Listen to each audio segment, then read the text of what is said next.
In this video tutorial, I'm going to share to you on how you can fix Windows installer keeps popping up or starting in Windows 11. So let's get started. Go to the Windows search bar and simply type disk cleanup. Click on disk cleanup under the best match. Click on OK for the Windows C drive.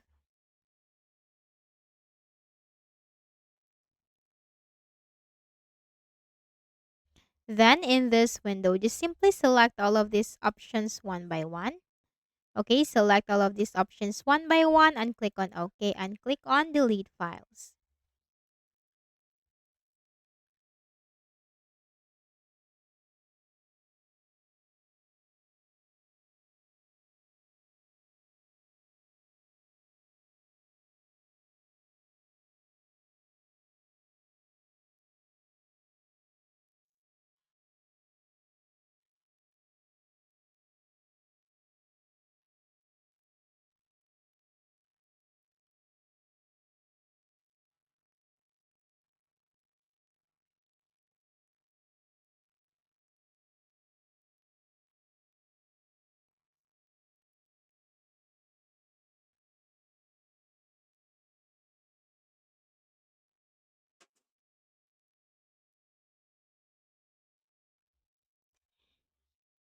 Then the next thing that we can do is to right click on the start button and click on run.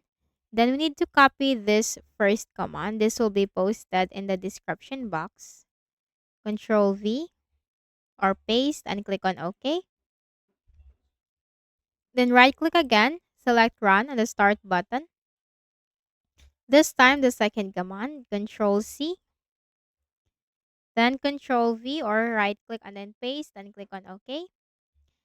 Then the next thing that we can do is to restart the Windows installer service. So go to the Windows search bar and type services.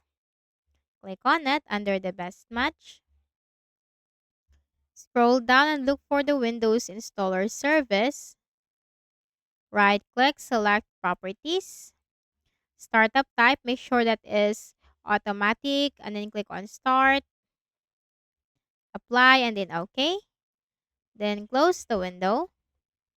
Then we just need to simply go to the Windows search bar and we can type CMD. Click on Run as Administrator on the right pane and simply type SFC space / scan now. This will fix for any system corrupted files to hit enter. The system scan will begin, so just simply wait for the process to be 100% completed. And once this is completed, then you just need to simply close the window, right click at the start button, shut down or sign out, and restart. So I hope this video helped you. Kindly please do not forget to hit the like button and subscribe to this YouTube channel. Thank you for watching the video.